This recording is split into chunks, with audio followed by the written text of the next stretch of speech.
بسم الله والصلاة والسلام على رسول الله. مرحبا بحضراتكم في أول محاضرة لينا في شرح الكورونا انجن على 3 دي ماكس 2019. أتمنى الناس تبتدي تعمل سيت اب ل 2019 آخر نسخة ماكس حاليا. هيكون موضوع الكورس بتاعنا هو الكورونا انجن. الكورونا انجن هو محرك ريندر جميل جدا، تفوق في الفترة الأخيرة على الفيري بأوبشنز مختلفة بتقدمها. 2019 حاليا الفيري الخاص بيه هو فيري نيكست، مش أغلب الناس تقدر تتحصل عليه دلوقتي، مش متوفر بالكراك بتاعه. لكن احنا حابين نشتغل على اخر فيرجن ماكس، وحابين نشتغل على برضه فيرجن حديثه للكورونا هي فيرجن 2 ان شاء الله. في فيرجن 3 موجوده لكن الكراك بتاعها مش متوفر، وبالتالي هنشتغل على فيرجن 2، وان شاء الله برضه نضم اي حاجه تنزل في كورونا 3 في اخر الكورس لو في اي ابديت حصل او اي فيشرز جديده. موضوعنا النهارده هو عمل سيت اب للكورونا، وكيفيه برضه عمل سيت اب للماتيريال لايبراري اللي بتنزل مع الكورونا، وكيفيه عمل برضو سيت اب لبلجن مهم جدا بيوفر لنا مكتبه خامات. اللي اشتغل على الفيري ممكن يكون عارفها، هي ساين شيدر ماتيريال لايبراري، بتوفر لنا ماتيريال كتيره جدا جاهزه نقدر نستخدمها، متوفره للفيري وفعلا كمان متوفره للكورونا ونقدر نعمل لها سيت. لكن اخر حاجه بتدعمها كانت 2017، ما بنقدرش نعمله سيت اب على 2018 او 2019. لكن انا ان شاء الله حليت الموضوع ده وهعرفكم ازاي نعمل سيت اب برضه للماتيريال لايبراري الخاصه بالساين شيدر، علشان يكون معانا كميه كبيره من الماتيريال الجاهزه اللي نقدر نبتدي نستخدمها بشكل مباشر، او تكون ريفرنس لينا في ماتيريال جديده احنا حابين نعملها. يعني بعد ما هتسطب يكون عندك الماتيريال لايبراري الخاصه بالكورونا اللي بتنزل معاها باي ديفولت، وهيكون معاك بلجن هيبتدي يكون ليه هنا ايقونه لو ضغطنا عليه وفر لنا مكتبه كبيره زي ما بنشوف. حاليا طبعا محرك الريندر هيكون باي ديفولت هو سكان لاين ريندر خاص بالماكس باي ديفولت. مفيش عندك هنا اي محركات ريندر معمول لها سيت اب، دي حاجات باي ديفولت مع هنبتدي اول حاجه طبعا نقفل الماكس علشان خاطر نبتدي نعمل سيت اب ليه. هبتدي ارفق ملف تورنت تقدر تحمل منه الكورونا فيرجن 2 اللي هنشتغل عليها، دي بتدعم من اول 2013 ل 2019. يفضل ان انت تسطب 2019 ونبتدي نشتغل على اخر فيرجن عشان ما نحتاجش نعمل ابديت. الكورونا نفسه هتنزله، والماتيريال لايبراري اللي هي دي ده فايل حوالي مساحته 1.3 جيجا بايت، هرفق لك تورنت تاني للتحميل. بعد ما تحمل اللايبراري هتبتدي ترفقها هنا في نفس الفولدر اللي فيه الايقونه بتاعت سيت اب. ده علشان خاطر ايه؟ علشان خاطر وانت تسطب الكورونا اوتوماتيك هيقرا ان الماتيريال لايبراري موجوده هنا، فيعمل لها سيت اب على طول بدون ما يحتاج يعمل لها داونلود على النت. لكن لو انت حاطه في مسار بعيد مش هيقدر يقراه، وبالتالي هيبتدي يعمل داونلود ل 1.3 جيجا اثناء السيت، وبالتالي هيطول معاك جدا الموضوع، وهتضطر تروح تنقل الماتيريال لايبراري من مكانها للجهاز هنا عندك تاني، وبالتالي هيبقى الموضوع ممل شويه بالنسبه لك. لكن انت لو خليته دايما هنا على الدي بدل ما هو ينزله في هنا، خليه اوتوماتيك دي علشان ما ياخدش مساحه منك كتير، وخليه في نفس الفولدر دي ايقونه السيت. اول حاجه هنعملها دبل كليك عادي جدا على الايقونه، هنبتدي نقول له يس. هيبتدي يجي هنا يقول لي ان دي طبعا يعني زي اجريمنت ليسنس بتكون موجوده في كل البرامج، بتبتدي تقول له اي اكسبت الكلام ده وتقول له هنا بيخيرك بيقول لك انت ناوي تسطب في نسخه معينه، ولا انا اقرا اي فيرجن ماكس موجوده ابتدي اعمل لها ديتكت بنفسي واضيف ليها البلجن بتاعها او يعني الكود. هنبتدي نقول له خليها انت تقرا الفيرجن الموجوده. انا عندي هنا فيرجن 2018 و2019، طبعا 2019 انت لسه ما حصلتش البيري، فلو في شغل قديم مش هتقدر تعمله ريندر عليه، وبالتالي لازم تخلي 2018 برضه موجود معاك لحين ما تبتدي يعني تطلع واحده واحده كده من البيري الى الكورونا على 2019.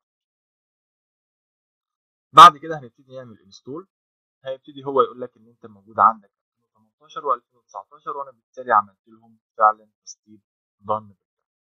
هنا بيقول لي ان انا هسطب الماتيريال لايبراري باستخدام اللوكال فايل اللي موجود عنده، بدل ما يعمل وبالتالي هتبتدي تنتظر لحين ان هو يخلص السيت اب بتاعه. طبعا هو ما بيعملش داونلود، يعني لو في داونلود هيعد كذا في المية قدامك، لكن خلاص هو بيبتدي يعمل فك ليه الفايل بتاع الماتيريال لايبراري اللي احنا نزلناه اوتوماتيك جوه الكود.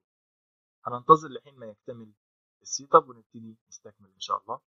اكتمل تسطيب الماتيريال لايبراري، خلاص بيقول لي هو فينش. هنبتدي نقول له نيكست، وهنبتدي نقول له خلاص فينش.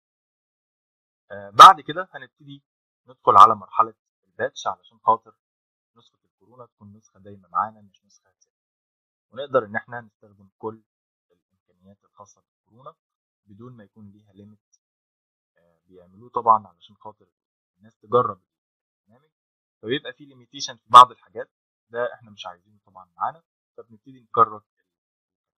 طبعا اللي يقدر يشتريه يكون افضل، وبيحصل طبعا على اكيد مميزات كتير في اي ابديت بينزل، لكن للناس اللي مش هتقدر طبعا هتبتدي تعمل الكراك بتاعها بسيط خالص، مفيش فيه مشاكل، ان شاء الله يكون واضح معاكم. هنفتح دي هيكون ريفرنس لينا واحنا شغالين. هنفتح تاب جديده لنفسنا علشان خاطر لو احنا هننسخ اي فايلات في مسارات معينه ندخل المسار اللي احنا عايزين نوصل له بسرعه في التاب. فمثلا هو بيقول لي هنا انسخ الفايل اللي اسمه كذا للمسار اللي اسمه كذا، وبالتالي الموضوع بسيط. هفتح الباتشز وهبتدي اشوف الفايل اللي هو بيقول لي عليه ده موجود فين. الفايلات بتاعت الشات هنلاقيه موجود في كورونا ريندر هنا اهو. هناخده كوبي وهنبتدي ناخد المسار اللي قال لنا انسخ فيه الكلام ده. طبعا انا شغال على 2019 وهو مفترض ان انت بتسطب على 2019، فكاتب لك المسارات كلها على 2019. طب انا هنزله على 2018، هغير اي 9 هنا ل 8 وهاخد المسار كوبي زي ما هنعمل كده، وهناخد الكلام ده كوبي، وهنبتدي التاب اللي احنا فتحناها دي جديده. طبعا دلوقتي حاليا فاتح التكست ريفرنس لينا لخطوات الباتش، وهنا الفايلات بتاعت الباتشات نفسها ابتدي اوصل لها. طيب عايز اوصل للمسار، ففتحت هنا تاب جديده، ابتدي اجي هنا اقول له بيست واقول له روح للمسار. ده المسار المفروض ان انا انسخ فيه الكلام، فهنشد الكلام ده هنا، هيقول لي هو موجود، هقول له ريبليس فوقها واقول له دي اول خطوه. بعد كده بيقول لي عندك ملفين تانيين اللي هو كورونا ايمج اي اكس اي وكورونا ايمج كوماند اي اكس، اللي هم الفايلين دول برضه هنلاقيهم فين. لو رجعنا كده هنلاقيهم في الفولدر الثاني. هناخد الاثنين دول كوبي معانا، وهنروح على المسار اللي هو عايز يودي فيه الكلام ده. بيقول لك مسار الكورونا نفسه اللي هو ده، تمام. فهتاخد كوبي وهتروح هنا على نفس التاب اللي احنا فتحنا فيها المسار الاولاني، ننسخ المسار الثاني ونقول له، وهناخد الفايلين دول وهنبتدي نشدهم هنا او ناخدهم كوبي بس. هنقول له ريبليس وننفذ الكلام ده لاي فايل موجود. بعد كده لسه خطوه اخيره، وهي ان احنا نبتدي نيجي هنا على رايت ده ونعمل كليك يمين ونقول له ران، نقول له ران از ادمنستريتور ونقول له بيقول لك الخطوه دي تعملها، او ان انت او بيقول لك اكسكيوت رايت توكن 3 دي ماكس دوت بات ده ريكومندد، او ان انت تروح تاخد الفايل ده كوبي، تمام، وتنسخه في المسار اللي انا هقول لك عليه هو ده. فهنبتدي ناخد المسار ده هنا اهو معانا كوبي،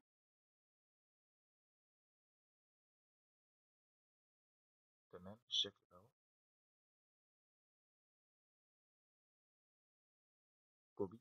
وهنبتدي نيجي هنا مثلا في المكان ده نقول له بيست ونقول له جو، هنلاقي فايل توكن ماكس موجود اهو. هنبتدي نحط ده ونعمل ريبليس، وبالتالي كده انت خلصت كل خطوات الباتشز موجوده عندنا في الريد ان.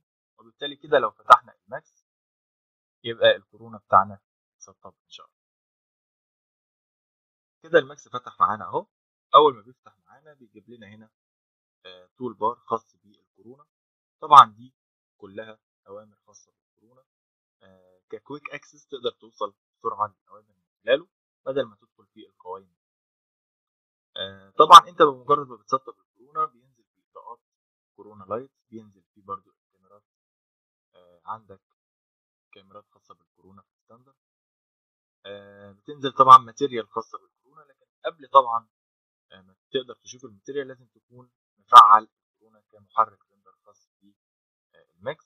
فبتيجي على ريندر سيت اب من هنا، وتبتدي تختار ان الكورونا يكون هو محرك الريندر بتاعك، وبالتالي القوائم بتبتدي تتغير بالشكل. طبعا دي قوائم الكورونا خاصه بالريندر يعني الاعدادات الخاصه بالريندر عندنا. موضوع بسيط خالص ان شاء الله. تستمتع جدا بالكورونا والريندر عليه. بيوفر معاك وقت كتير جدا، بيدي لك امكانيات جميله جدا في الوصول لنتيجه جميله بوقت قليل. الفيري يعني الموضوع كان بياخد منك تيست ريندر كتير لحد ما توصل لنتيجه مرضيه. ميزه الكورونا اللي هو دامج البوست برودكشن مع الريندر في نفس الوقت، فانت بتعدل على الصوره وبترندرها في نفس الوقت، فبتوصل لنتيجه جميله جدا بشكل سريع. ميزه جميله للانتر اكتيف ريندر، بيكون قدامك كل تعديل انت بتغيره ريل تايم ريندر قدامك، علشان خاطر لو عندك اضاءات عاليه تقللها، تبتدي السنس يكون حاضر بالنسبه لك اثناء تستات الاعدادات بتاعتك. فبيوفر لك كمان التعديل بعد الريندر على الاضاءات بتاعتك في حاجه اسمها لايت ميكس. دي امكانيه جميله جدا. بعد ما ضفت الاضاءات، لا والله انا مش حاببها او عايز ازودها او عايز اقللها، خلاص انا رندرت وقفلت الماكس وقادر اعدل على الفايل بتاعي، وقادر ان انا اوصل ل اوبشنز مختلفه، ان انا اطفي بعض الاضاءات واسيب بعض الاضاءات، احول من اضاءه نهاريه لليليه. كل الامور ده ان شاء الله، الامور دي كلها ان شاء الله هنتناولها بالتفصيل مع البرنامج اللي احنا هنمشي بيه ان شاء الله في الكورس بتاعنا، اللي هو دي الاجنده بتاعته. احنا حاليا في مرحله السيت اب، لسه ما دخلناش في الدروس بتاعه. هنبتدي بعد كده نحط الكلام ده هنا معانا، بحيث ان هو يكون قدامنا كده نقدر نوصل ليه. طبعا هنا بيقول لك الكورونا صن عشان الاضاءه الخاصه بيه اكستيريور برضه. عايز تحط اي اضاءات ارتفيشال للكاميرات، عندك برضه الكورونا سكاتر. يعني الكورونا نازل بامر سكاتر داخل الكورونا نفسه، بدون ما تحتاج ان انت تعمل سكاترنج باستخدام اي بلجن اضافي. يعني طبعا ممكن سكاترنج النجيله لاي حاجه، تعمل بيها سجاد، تعمل اي حاجه انت عايزها فيها عمليه انتشار او تكرار العنصر على مساحات. الكورونا بينفذ لك حاجه زي كده ببساطه. كورونا كونفرتر ده متخصص في ان هو بيحول اي سين في راي لسين كورونا، علشان تقدر ان انت تعمل ريندر على طول جوه الكورونا. فبيحول لك كل الاضاءات بتاعت الفي راي لاضاءات كورونا، كل الماتيريال كورونا. وده طبعا شيء جميل جدا، ما يخوفكش ان انت تنقل من الفي راي. عندك الانتر اكتف برضه ريندر، عندك الريندر يعني النهائي، عندك تبتدي توصل للسيت اب، او تبتدي هنا تشوف الريندر اللي انت عملته قبل كده. طبعا ده البفر فريم الخاص بالكورونا، تبتدي رندر هنا في البفر فريم ده. بيدي لك هنا امكانيات جميله خاصه بالبوست برودكشن لايت ميكس. الكلام ده كله ان شاء الله هنتطرق ليه بالتفصيل مع المحاضرات. اللي يهمني دلوقتي برضو ان انا ابص على الكورونا ماتيريال اللي كنا بنتكلم عنها، هنلاقيها موجوده هنا تحت مسمى كورونا. ببتدي اضغط عليها، بيبتدي يفتح لي الماتيريال بتاعته اللي بيجي بيها جاهزه بالشكل. طبعا دي ماتيريالات مختلفه محتاجها في سين معماري خاص بيك، بلاستيك ورودز وليكويدز، وعندك ستونز وولز وود. طبعا الماتيريال دي نقدر نبتدي اوتوماتيك نقصاين على جسم انت عامل له سيلكت. ممكن تبتدي تضيفها ل سلوت من سلوتات الماتيريال اللي عندك. يعني لو فتحنا هنا كده الماتيريال، اقدر ابتدي اشد اي واحده من دول ان هي تكون موجوده معايا هنا واستخدمها. طبعا تنتظروا بس يحملها، واقدر ابتدي ارميها على طول على الرسومات، او لو عايز اعمل عليها اي تعديل استخدمها. المكتبه دي ممكن تكون ريفرنس لينا ان احنا نكريت ماتيريال ثانيه، بحيث ان انا ادخل اغير بس الصور الموجوده عندي هنا في التاب دي، وابتدي احصل على خامه وود باعدادات صحيحه بس بسكتشر مختلفه انا محتاج استخدمها. فهتكون ريفرنس جيد ليك ان انت توصل لماتيريالات اعداداتها مظبوطه جدا فيزيائيا، بدون ما انت تدخل في تعقيدات فيزيائيه خاصه بالاعدادات الخاصه بالريفراكت ومعاملات الانكسار ومعاملات الانعكاس. هنتناول برضو الامور دي بالتفصيل، عشان انت لو عايز تكريت ماتيريال فروم اي تو زي. دي اول جزئيه كنا عايزين نتناولها، تسطيب الكورونا والوصول للماتيريال لايبراري. عرفنا مكانها وعرفنا ممكن هنستفيد منها ايه. تاني موضوع يهمني هو تسطيب الساين شيدر الخاص بيه.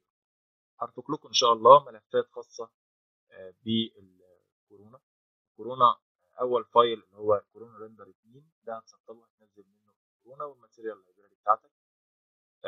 والفايل ده اللي هتنزل منه البلجن بتاع الساين شيت. طبعا ده حجمه كبير شويه لان بينزل معاه ماتيريال لايبراري كبيره، لكن هتلاقيه بيوفر عليك كلام كتير جدا على مدار شغلك في الكورونا، لان بيديلك مجموعه خامات كتيره جدا جاهزه تقدر برضو تستخدمها كريفرنس او تبنيها على دي برضو النسخه القديمه لحد لو يحب ان هو يشتغل عليها، تتسطب على 2018. لكن طبعا يفضل ان احنا نشتغل بايه، الماتيريال لايبراري اللي هتنزل معاك هنا هتبتدي تسطب على طول، الاثنين مع بعض هينزلوا في نفس الفولدر، فتبتدي تعمل سيت اب على طول وهو ياخد في اعتباره الماتيريال.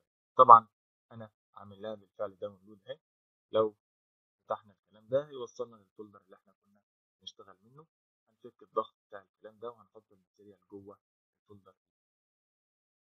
تمام. طيب بعد كده الساين شيدر، تعالوا لما نشوف ازاي هنعمل له سيت اب ونضيف له ايقونه معانا هنا بحيث ان احنا نقدر نوصل ليه بطريقه بسيطه. اول حاجه عايزك تلاحظها معايا في الساين شيدر ان هو نازل بيدعم 2013 ل 2017 واحنا عايزين نثبته على 2019. وبالتالي ازاي نعمل حاجه زي كده؟ في تريكه كده بسيطه في السيت اب لازم نبتدي نعملها عشان نشتغل معانا على 2019 بشكل. اول حاجه انت طبعا هتنزل الكلام ده من خلال التولنج، هينزل معاك الملفات دي وهينزل معاك ملف السيت اب والملف المضغوط ده بتاع الباتش. هتسك ملف الباتش هيدي لك الكلام ده، بس الفايل ده مش هيبقى موجود جواه، وهو ده الفايل بتاع التريكه اللي انا بتكلم عنها لازم نبتدي ننزله. ده انا برضو هنزله لك مع الملفات اللي هنا. يعني انت هتدون ساين شيدر من التورنت ده، هتدون الكورونا والماتيريال لايبراري من هنا، والملف ده تبقى عارف ان هو بتاع تسطيب الساين شيدر. وهنشوف دلوقتي هنستخدمه. اول حاجه بعد ما فكينا الباتش خلاص بقى معانا هنا باتش وحطينا جواه الملف ده، هنبتدي نعمل سيت اب عادي جدا. لكن قبل ما نعمل سيت اب عندك الملفات المضغوطه الكتيره دي اسمها ماب. الملفات دي عباره عن بارتس، لو فكيت البارت الاول كلها تتفك ورا بعض، فكليك يمين وهتعمل اكستراكت هير او اكستراكت تو ماب فولدر. هيبتدي يتفك الضغط بتاع الكلام دوت في الفولدر ده هتلاقي السايز بتاعه كبير شويه، هيقعد يتفك في وقت كبير شويه لكن مش مشكله. هنعمل الكلام ده مره واحده بس. هنبتدي نفتح الفولدر ده، هنلاقي هنا مجموعه صور. طبعا الصور دي يعني هاي ريزوليوشن، معموله طبعا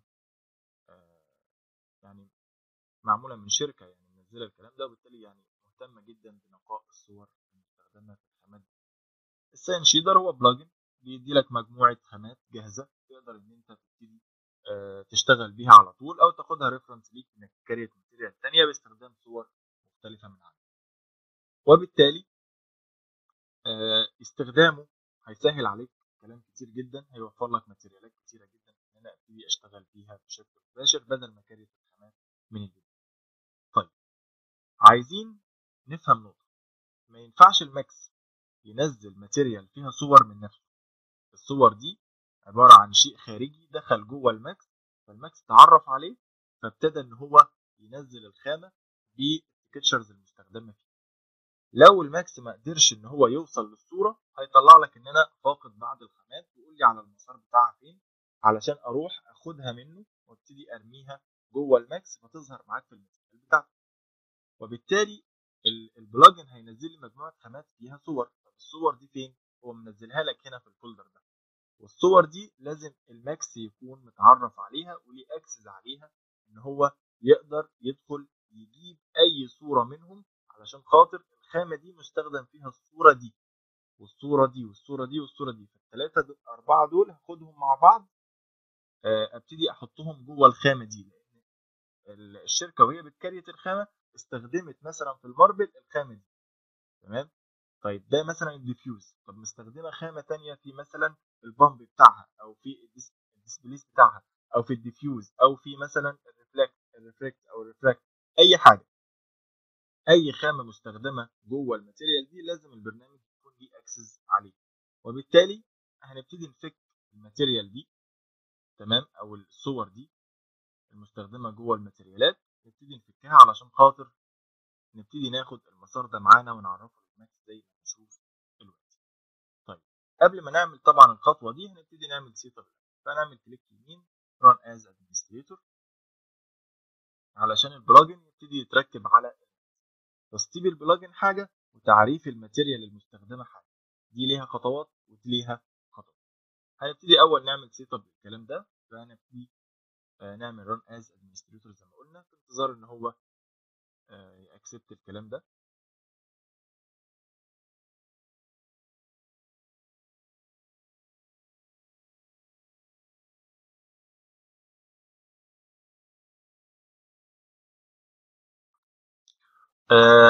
هنعمل له طبعا يس، هيطلع يقول لك عايز تسطب، هنقول له يس. بعد كده هيجيب لي الكلام ده، هنقول له نيكست، وهنقول له اي اكسبت كالعاده، وهنقول له نيكست.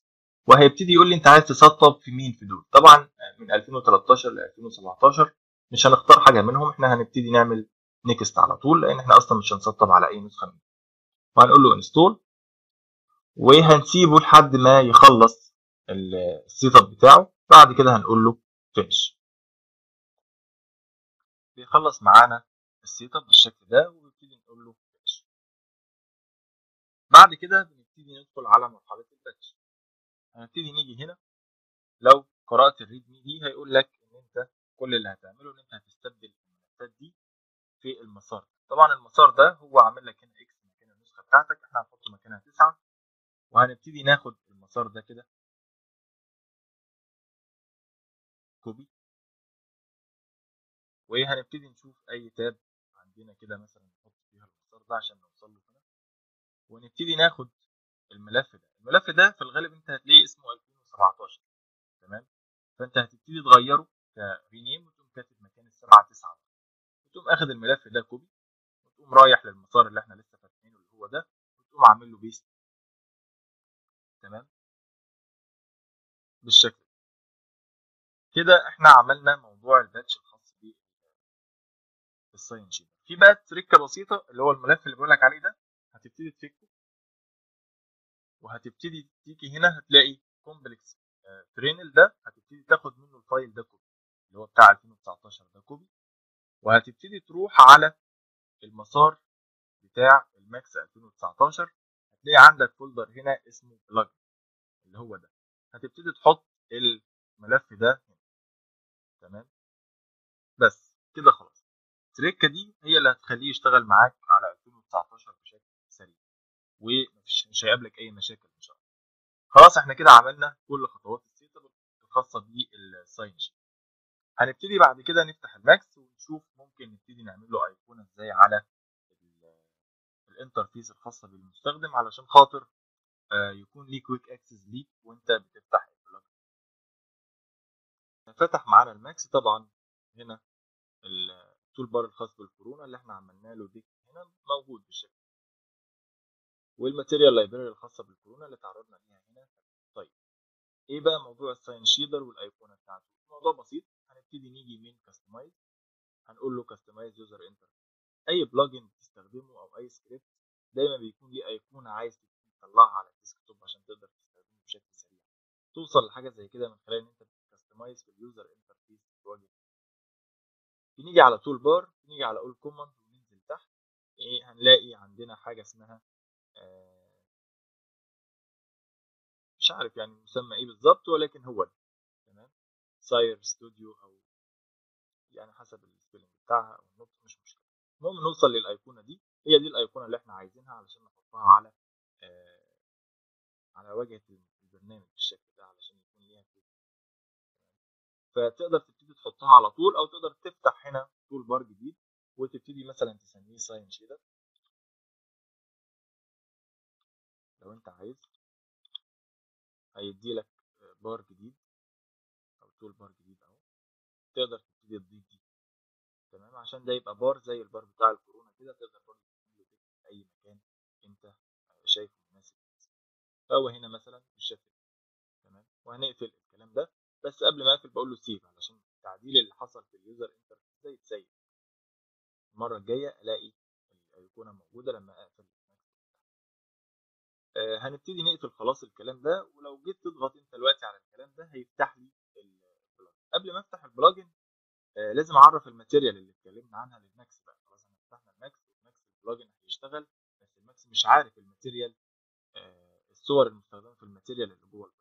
فهنيجي هنا مكان ما فكينا الكلام ده هناخد كوبي المسار ده، وهنيجي على الماكس نقول له من كاستمايز برضه كونفيجر يوزر باسز، ونيجي نقول له اكسترنال فايلز ونقول له احنا هنضيف لك مسار جديد تتعرف عليه.